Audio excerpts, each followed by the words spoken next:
Halo sahabat Kompas TV, semuanya yang ada di rumah yang sedang menyaksikan live streaming ini, yang sedang menyaksikan acara ini, Politik Fest ini, di mana nanti dalam 1 jam ke depan Sandra Nugroho akan menemani kalian untuk mengulas lebih dalam soal persiapan menyambut Hari Kemerdekaan Republik Indonesia.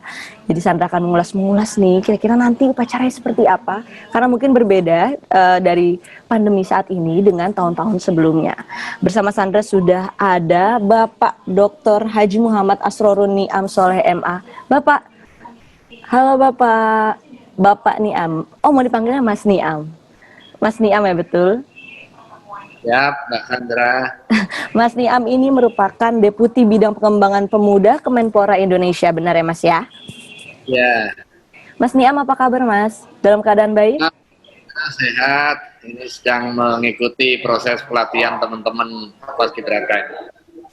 Alhamdulillah sehat ya, dalam keadaan sehat. Mas Niam, hari ini Sandra ingin mengulas lebih dalam nih, kira-kira apa perbedaan dari mekanisme upacara persiapannya dan upacara nanti pelaksanaannya di tahun ini dengan tahun-tahun sebelumnya, karena mungkin kita mengetahui kalau pandemi belum juga berakhir ya Mas ya, jadi mungkin ada inisiatif-inisiatif tersendiri dari pemerintah untuk mengadakan dan melaksanakan dan mempersiapkan upacara kemerdekaan hari kemerdekaan Republik Indonesia ini. Mas Niam, Sandra langsung aja kali ya. Mas Niam, ini kan sedang pandemi, kita tahu sedang pandemi. Lalu bagaimana sih nantinya pelaksanaan upacara Hari Kemerdekaan Republik Indonesia itu seperti apa rencananya, Mas? Ya, terima kasih. Dari sisi spirit dan semangat nggak beda, Mbak Sandra ya. Tetap semangat ya. Nasionalisme, apalagi di tengah situasi kondisi wabah COVID-19 ini, justru kepeloporan, kepahlawanan, kemudian nasionalisme harus ditingkatkan bahkan. Tetapi pelaksanaan HUT RI ke-75 di Istana Negara dan pelaksanaan upacaranya dilaksanakan secara minimalis ekstrim seiring dengan kondisi wabah COVID-19 yang belum terkendali. Prinsipnya keselamatan jiwa itu didahulukan daripada hanya sekedar menjalankan rutinitas dengan jumlah orang yang besar seperti tahun-tahun sebelumnya. Tahun ini dilaksanakan secara terbatas, makanya tim pelaksana dan juga pengibar benderanya pun juga dilaksanakan dengan jumlah yang sangat minimalis. Dari biasa jumlah 68 orang yang merepresentasi dari seluruh provinsi, tahun ini hanya 3 orang untuk kepentingan pengibaran dan 3 orang untuk kepentingan penurunan. Itu pun juga nggak pakai recruiting khusus sebagaimana recruiting di tahun-tahun sebelumnya. Berarti tidak ada perekrutan khusus seperti tahun-tahun sebelumnya ya, Mas? Ya, karena tahun-tahun sebelumnya itu kan recruitingnya berjenjang, Mbak Sandra ya, mulai dari sekolah atau madrasah, kemudian yang terbaik kompetisikan di tingkat kecamatan, kemudian mereka mewakilkan untuk bersaing di tingkat kabupaten kota, mereka yang terbaik di tingkat kabupaten kota bersaing di tingkat provinsi, sampai kemudian delegasi provinsi untuk menjadi paskibraka nasional, sehingga butuh interaksi dan juga proses kompetisi yang relatif panjang. Nah, kondisi COVID-19 ini tentu harus kita antisipasi agar tidak di potensi PMK itu untuk sementara kita hentikan, sementara untuk kepentingan yang bertugas di Istana tahun 2020 kita ambil dari petugas Paskibraka 2019 kemarin. Oke, jadi Paskibraka yang bertugas saat ini di tahun ini di tengah pandemi ini adalah Paskibraka yang terpilih di tahun 2019, tapi cadangan berarti ya, Mas Niam, waktu 2019? Ya, cadangan adalah cadangan yang ditetapkan oleh tim pelatih untuk kepentingan pengibarannya, karena biasanya di dalam proses latihan itu ada beberapa tim yang dilatih untuk kepentingan pengibaran, kepentingan calon komandan, untuk kepentingan posisi A, posisi B begitu, dan itu ada recordnya di tim pelatih. Kita tinggal buka aja data 2019. Oke, jadi tidak ada perekrutan, poinnya tidak ada perekrutan baru, tapi justru memanfaatkan paskibraka yang bertugas sebagai tim-tim cadangan ya pada tahun 2019 itu ya, Mas Iam. Nah, Mas Iam tadi dikatakan pelaksanaannya ini akan minimalis itu dengan keterlibatan sedikit orang. Kira-kira berapa orang yang terlibat nanti saat upacara di Hari Kemerdekaan Republik Indonesia? Selain paskibraka mungkin. Yang paskibrakanya saja itu hanya 3 orang yang menaikkan, itu hanya 3 orang. Setelah sebelumnya ada simulasi ya Mbak Sandra ya. Ada usulan 13, ada usulan 7, ada usulan 15, sampai akhirnya kemudian diputuskan 3 orang. Nah, tim dari TNI Polri pun juga begitu, dari yang sebelumnya sekian ratus, sekarang cuma 20 orang ya.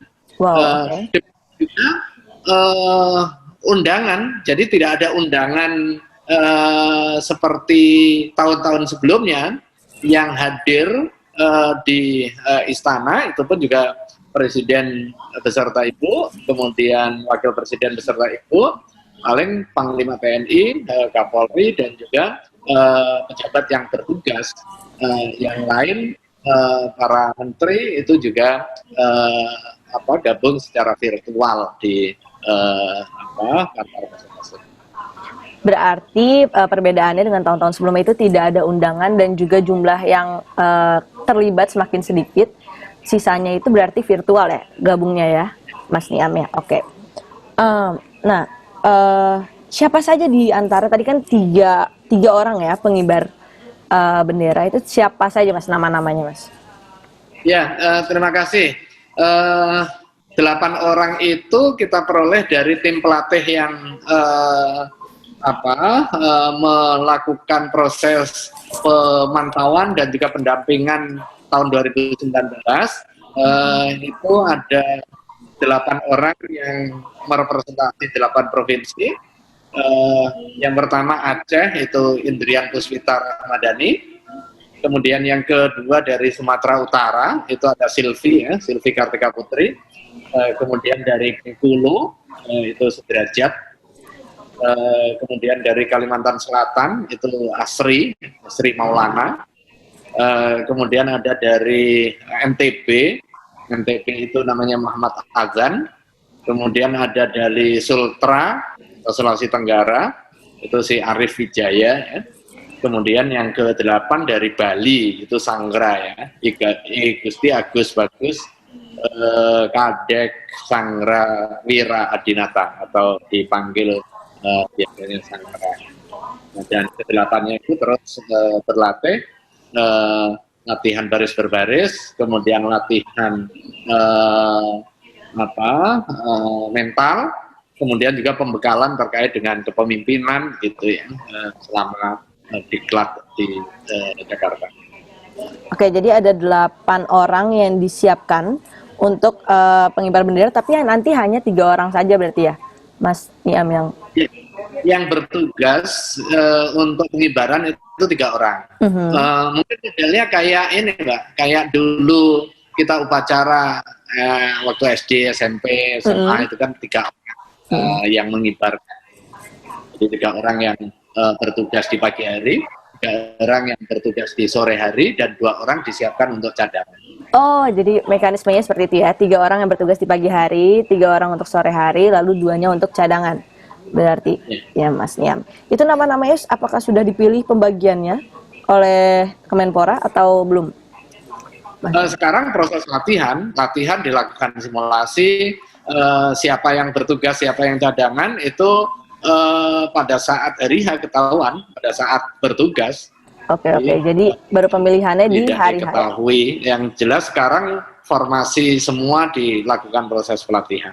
Baik latihan fisik maupun latihan baris berbaris. Siap. Berarti itu poinnya ya. Kalau misalnya ada 8 orang yang dilatih lagi untuk mengibarkan bendera nantinya ada pembagian di pagi hari, lalu di sore hari, dan juga 2 orang untuk cadangan. Sekarang ke-88-nya melaksanakan latihan, baik itu latihan fisik maupun untuk kepentingan penempaan mental dan juga aspek kognitifnya ya. Karena selama di dalam proses diklat ini ada kegiatan baris berbarisnya, ada juga kegiatan diskusi serta pembekalan terkait dengan entrepreneurship, pembekalan terkait dengan leadership, pembekalan terkait dengan kepribadian, public speaking, dan juga beberapa hal untuk kepentingan memantangkan jiwa kepemimpinan dan juga kepribadian. Oke, Mas Niam, aku mau nanya lagi nih. Apa yang menjadi pertimbangan Kemenpora sampai akhirnya memilih untuk tidak melakukan perekrutan baru, melainkan memanfaatkan paskibraka di tahun sebelumnya?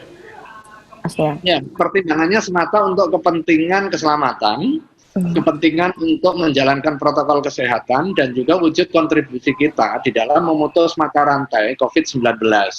Nah, sekalipun tidak ada proses recruiting seperti yang saya gambarkan tadi, tetapi diklat paskibraka tetap dilaksanakan. Nah, pada saat pelaksanaan diklat paskibraka untuk 8 orang ini pun, kita juga secara ketat melaksanakan protokol kesehatan, mulai dari saat pemberitahuan sampai nanti saat pemulangan. Jadi, begitu kita dapat 8 orang itu, setelah itu kita lakukan semacam assessment, kita lakukan penilaian, pemantauan, sampai kemudian kita SK-kan. Pada saat setelah kita SK-kan, kita beritahu bahwa yang bersangkutan terpilih kembali untuk bertugas di tahun 2020. Maka harus ada isolasi mandiri sebelum keberangkatan. Jadi H-7 mereka tidak boleh kemana-mana, dia isolasi mandiri untuk menjaga kesehatan, tidak berinteraksi dengan banyak orang. Pada saat jelang keberangkatan dilaksanakan tes rapid dan atau swab, kemudian perjalanan sampai tiba di lokasi diklat, sebelum berinteraksi dengan yang lain dilakukan swab kembali, dan pada saat proses di sini pun juga protokol kesehatan dilaksanakan secara ketat ya, semata untuk kepentingan keselamatan kita ya. Oke, berarti pertimbangannya paling utama adalah mengutamakan keselamatan. Lalu itu proses pertimbangan itu sudah dilakukan Kemenpora sejak kapan tuh, Mas? Butuh waktu berapa lama? Kami di dalam pelaksanaan kegiatan paskibraka ini sebenarnya salah satu subsistem dari sistem besar, yaitu penyelenggaraan HUT-RI di Istana ya. Maka rapat-rapat untuk kepentingan koordinasi itu sudah dilaksanakan jauh-jauh hari, tentu pasca wabah COVID ya, kurang lebih bulan Mei, Juni gitu, simulasi terus dilaksanakan sampai kemudian matangnya itu di awal Juli ya, matangnya di awal Juli, akhirnya kami konsolidasi. Baik itu untuk kepentingan penelusuran serta pemantauan calon paskibraka yang akan direkrut, sampai ke penyiapan hal yang bersifat teknis, terutama adaptasi kebiasaan baru saat wabah COVID-19 ini. Tentu ini yang berbeda. Kalau tahun-tahun sebelumnya kan kita sudah punya template begitu ya. Nah, kalau tahun ini situasinya baru, maka sarana prasarana juga kita siapkan, kemudian D2D-nya juga kita persiapkan, baik itu untuk kepentingan peserta didik maupun kepentingan pendampingnya.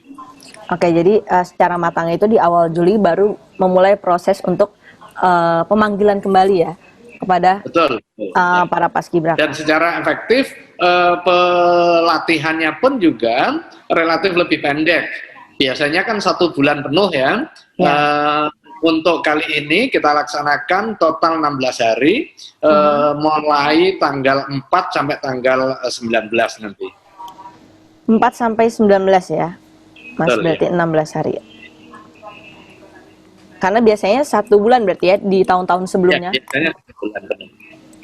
Oke, Mas. Ada nggak sih pedoman atau semacam pesan untuk daerah mungkin yang ingin menyelenggarakan upacara-upacara, karena kita tahu ini di tengah pandemi mungkin ada yang ingin bersemangat gitu, saking semangatnya mereka ingin melakukan upacara dengan seperti biasa, seperti tahun-tahun kemarin, tapi kita tahu ini pandemi, mungkin ada pesan dari Kemenpora, pedoman seperti apa yang harus kita laksanakan di tengah pandemi ini untuk tetap menyelenggarakan upacara Hari Kemerdekaan Republik Indonesia dengan benar. Ya, yang pertama prinsipnya, prinsip kekhidmatan, kemudian kesederhanaan dan juga keselamatan. Makanya Mensesnek memberikan arahan dengan surat edarannya, tahun ini tidak ada recruiting paskibraka baru untuk tahun 2020. Kemudian yang bertugas itu dari 2019 dengan prinsip minimalis. Yang bertugas adalah 3 orang. Untuk di daerah menyesuaikan yang seperti itu. Nah, tetapi bisa jadi ada beberapa kabupaten kota atau daerah yang sudah melaksanakan recruiting sebelum wabah COVID.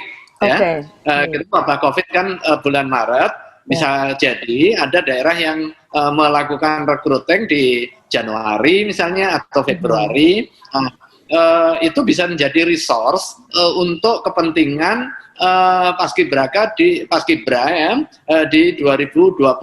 Tetapi prinsipnya untuk kepentingan keseragaman, pelaksanaannya tetap mengacu kepada surat edaran yang disampaikan oleh Mensesnek tersebut.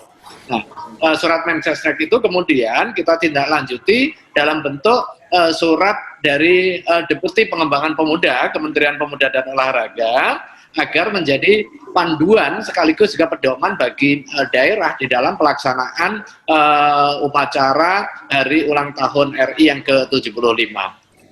Jadi pesannya untuk daerah-daerah yang mungkin sudah melakukan perekrutan sebelum pandemi, tetap dijalankan saja, tetap maksudnya tetap memakai resource yang ada, tetapi tetap mematuhi protokol dan pedoman surat edaran Mensesnek itu ya, Mas. Betul. Ya. Oke. Betul. Lalu Mas, kita kan tahu kalau misalnya banyak paskibraka atau calon-calon pengibar bendera gitu yang sudah bersiap nih di tahun ini untuk menjadi salah satu yang terpilih untuk mengibarkan bendera di upacara Hari Kemerdekaan Republik Indonesia. Tapi harus sangat disayangkan karena terjadinya pandemi, kita tidak bisa melakukan perekrutan baru, Kemenpora tidak bisa melakukan perekrutan baru. Nah, apa pesan dari Kemenpora untuk mereka? Ya, selalu ada hikmah di balik peristiwa ya. Bisa jadi adik-adik yang sekarang kelas 2 yang menantikan seleksi paskibraka untuk tahun 2020 bisa jadi kecewa ya. Tetapi di balik peristiwa ini pasti ada hikmahnya ya. Tidak hanya adik-adik untuk kepentingan paskibraka, tetapi juga untuk kepentingan kelulusan, untuk kepentingan pembelajaran, bahkan berbagai kegiatan yang bersifat masif juga dibatalkan ya. Kita ingat kemarin yang seharusnya menjalankan kewajiban haji juga tidak diselenggarakan. Saya kira ini semata untuk kepentingan kebaikan kita bersama serta kepentingan keselamatan, dan di balik peristiwa ini pasti ada hikmah yang kita peroleh gitu. Berarti sobat muda nih, sahabat Kompas TV, sobat muda juga di luar sana mungkin yang telah bersemangat untuk mengikuti perekrutan di tahun ini untuk mengibarkan bendera merah putih di upacara Kemerdekaan Republik Indonesia nanti, tetap semangat intinya ya Mas Niam ya. Ya, Tetap Esensinya adalah soal kecintaan terhadap tanah air, Betul. soal kedisiplinan, soal komitmen kebersamaan, soal kepemimpinan, itu bisa tetap kita peroleh, dan justru ini adalah momentum yang luar biasa untuk menguji kepemimpinan kita. Kepemimpinan untuk tetap taat menggunakan protokol kesehatan. Saya kira ini momentum yang justru lebih baik ya. Momentum yang baik untuk justru lebih semangat lagi, lebih meningkatkan rasa nasionalis kita kepada tanah air ya, Mas Niam ya. Betul. Oke, Mas Niam tadi mau nanya sedikit, dikatakan kalau misalnya latihan itu kan terdiri dari baris berbaris dan juga ada juga pembelajaran soal kepemimpinan dan lain-lain itu ya Mas ya. Nah itu porsinya itu seperti apa Mas? Ya, terima kasih. Ya, porsinya seimbang ya antara fisik dan juga mental, antara aspek psikomotorik, kemudian aspek kognitif dan juga aspek afektifnya. Ya. Diklat Paskibraka tidak hanya soal baris berbaris, tetapi bagaimana menumbuhkan semangat kedisiplinan, bagaimana menginternalisasi semangat kedisiplinan dan juga kebersamaan itu di dalam sikap kita. Nah, itu yang sebenarnya kita tempa dan juga kita latih. Artinya Diklat Paskibraka ini bukan hanya sekedar untuk kepentingan menaikkan atau menurunkan bendera, tetapi ini sebagai salah satu sarana untuk kepentingan pengembangan karakter kepemudaan.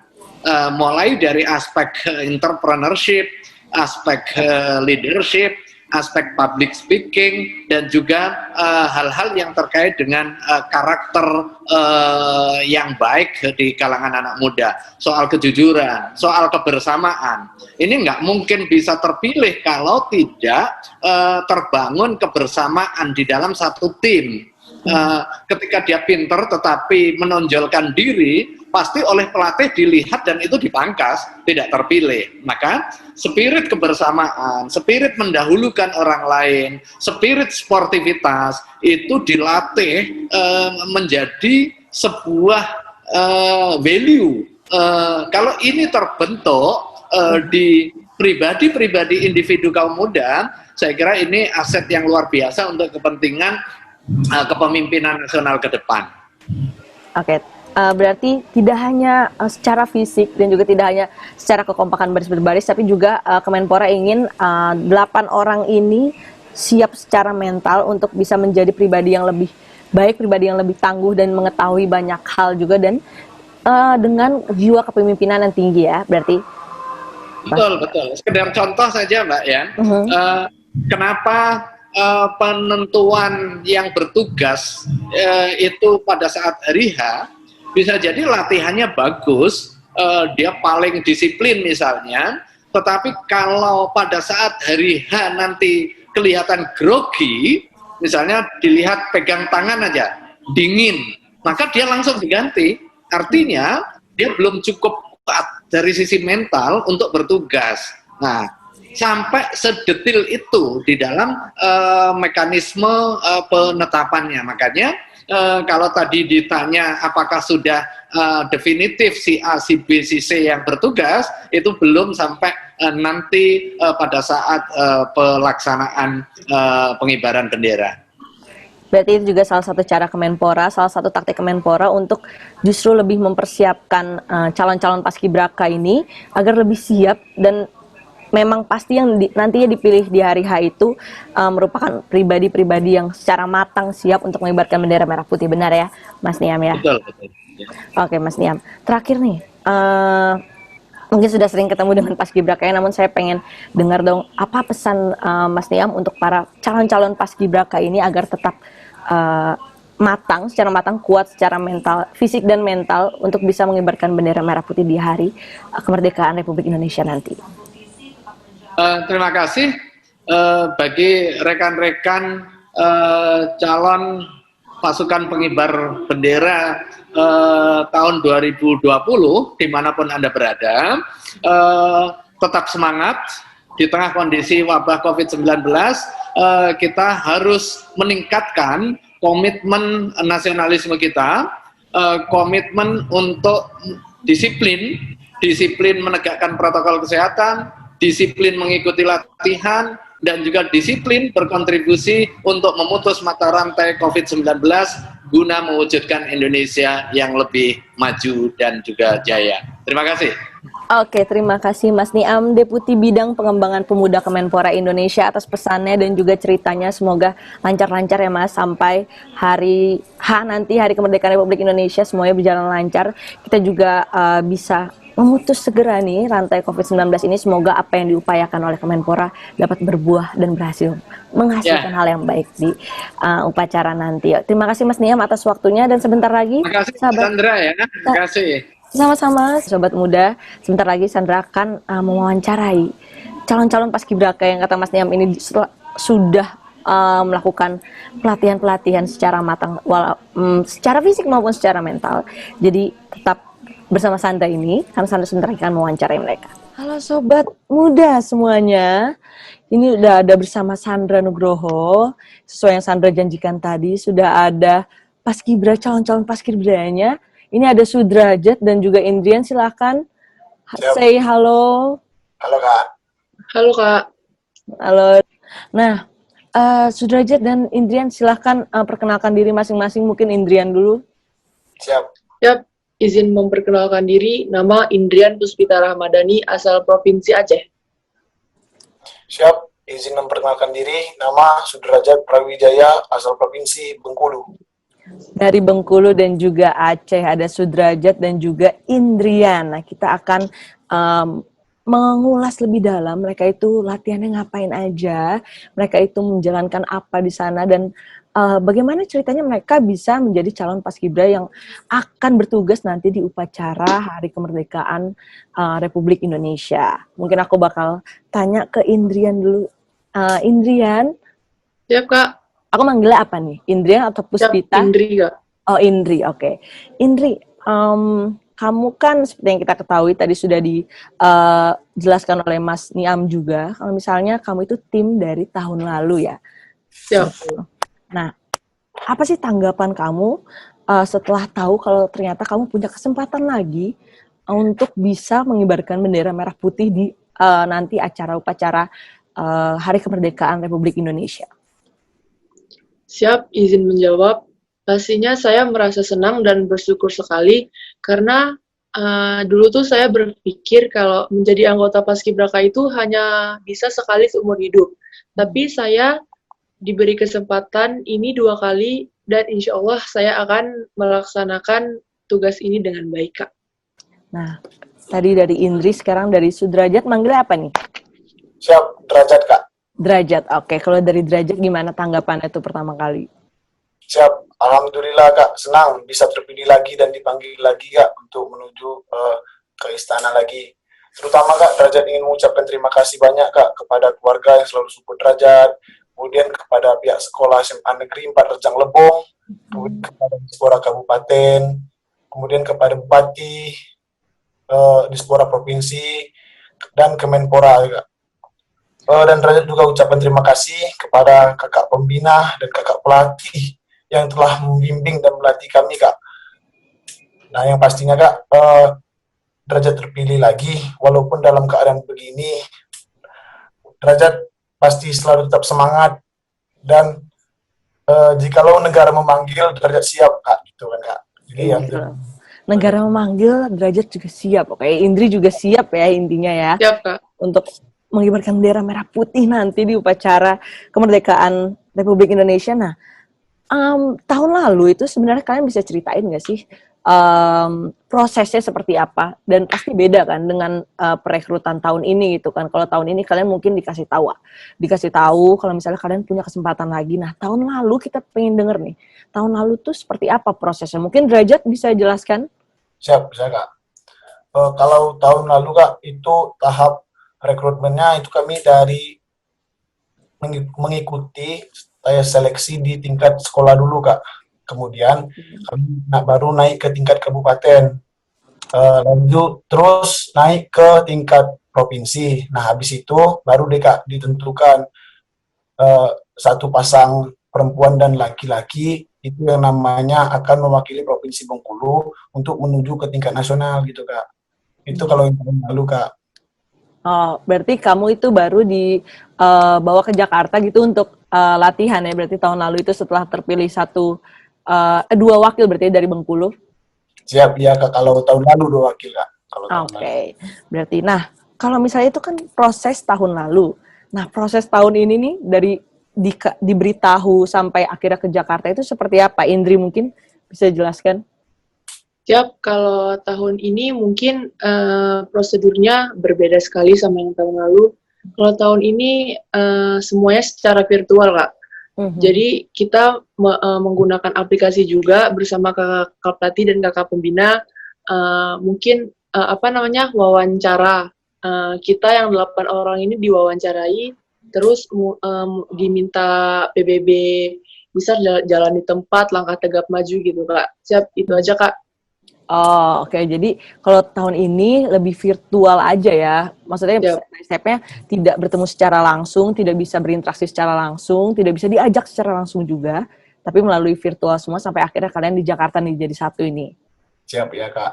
Oke. Jadi itu bedanya ya Sobat Muda yang sedang menonton.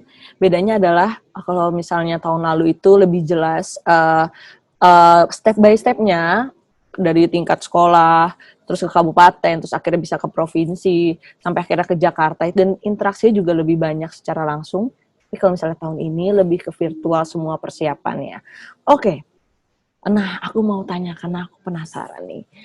Derajat dan Indri, kenapa sih kalian pengen jadi paskibra gitu? Kenapa kalian menjadi seorang pembawa, pengibar dan pembawa bendera? Mungkin dari Indri dulu, silakan. Siap.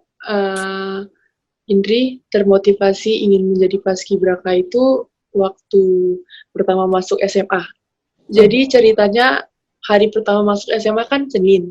Terus di hari itu ada kakak-kakak yang di SMA itu dia ngibarin merah putih gitu Kak. Secara bergelombolan kayak paskibraka seperti pada dasarnya gitu kan. Terus dalam hati Indri tuh, ini apa ya?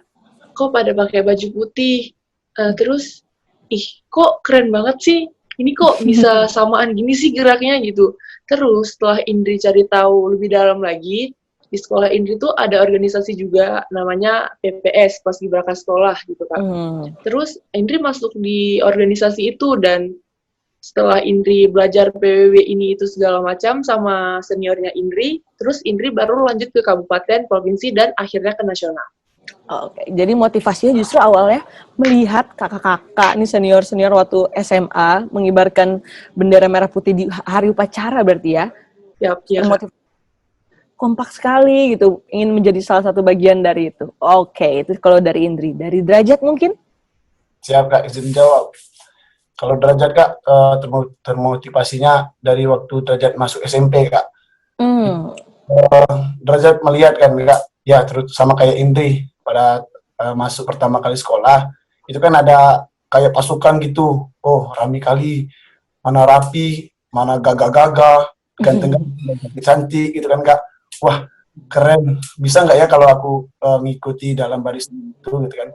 Akhirnya Derajat masuk itu ke organisasi paskib di SMP.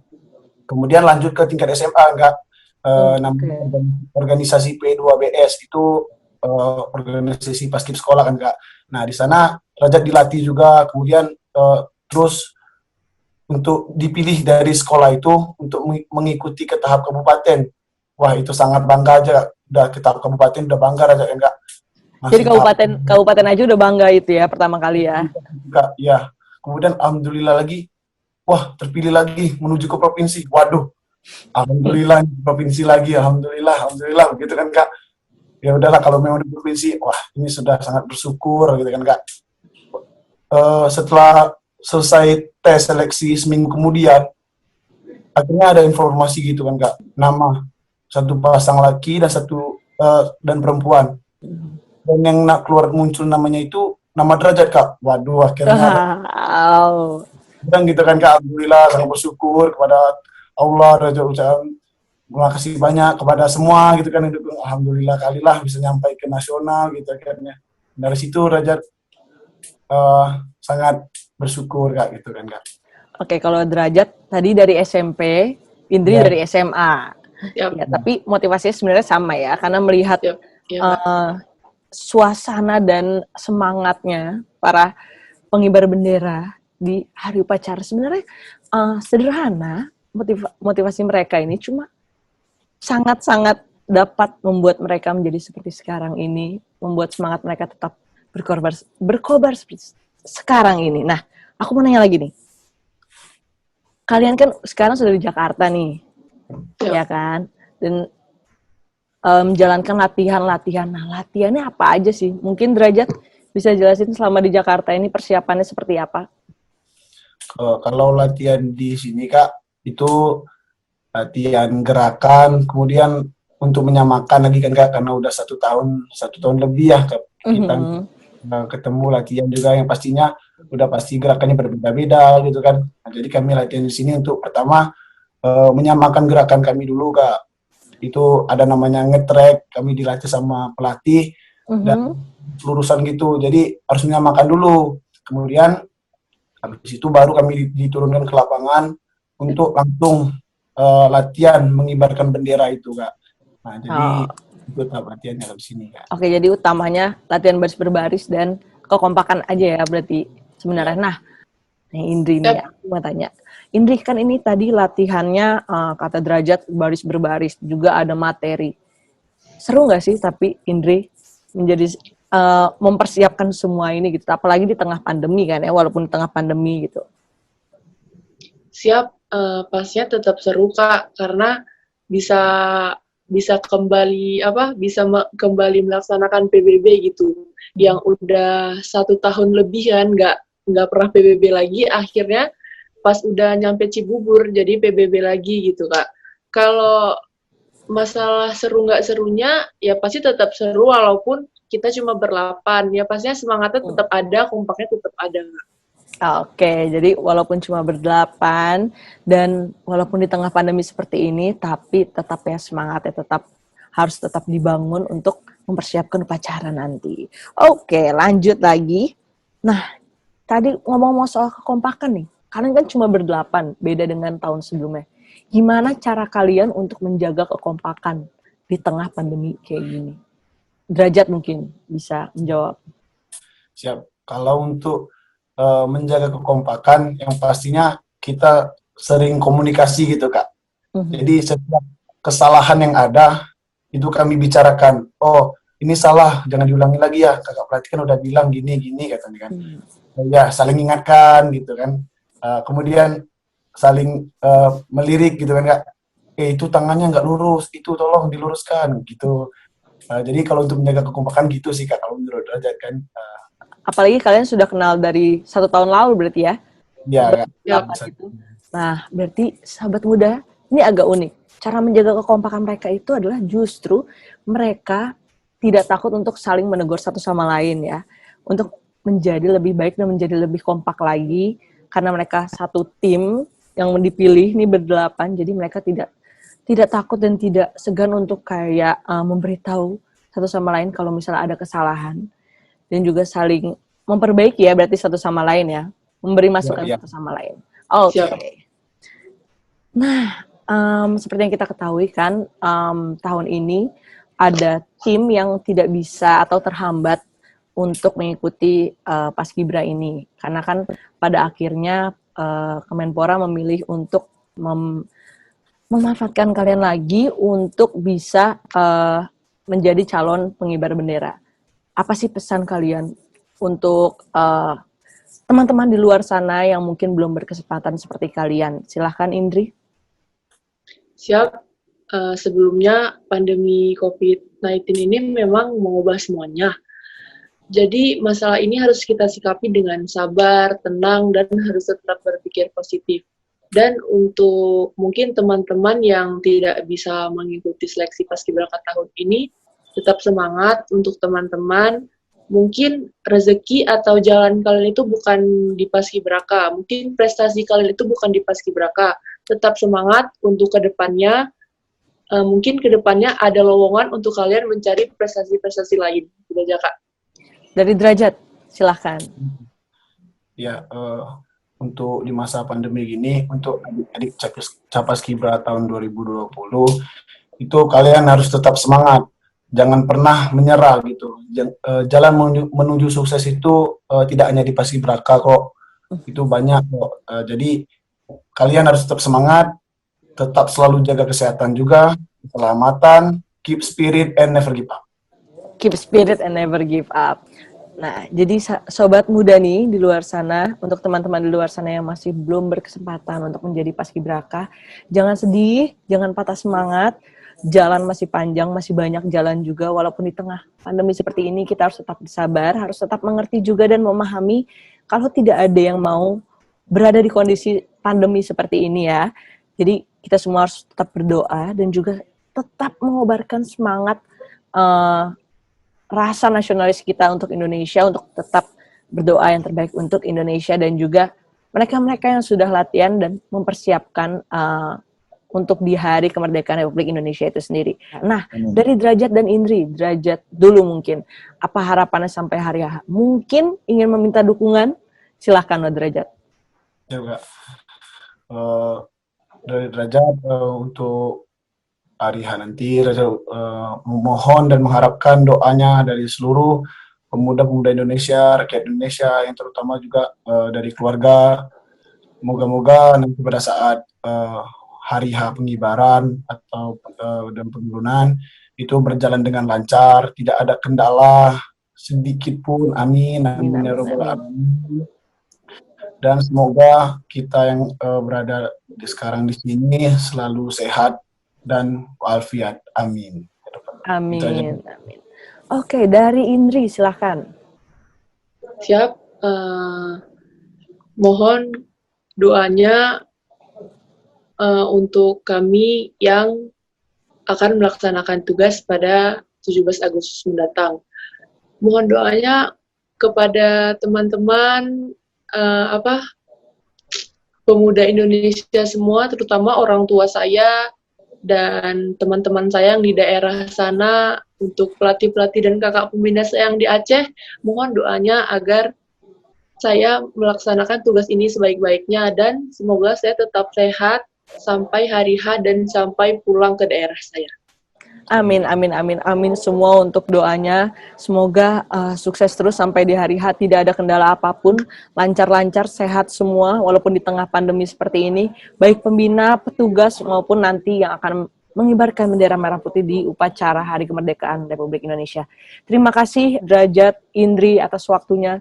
Tetap berkarya, tetap jaga kesehatan, tetap mematuhi protokol kesehatan, dan semoga lancar-lancar sampai hari nanti ya, sampai hari upacara nanti. Terima kasih atas waktunya semuanya. Sobat muda, terima kasih telah menyaksikan bincang-bincang kami dengan tadi Mas Niam dan juga para calon paskibraka nanti. Jadi Sandra tutup bincang-bincang kita hari ini. Saya Sandra Nugroho, pamit.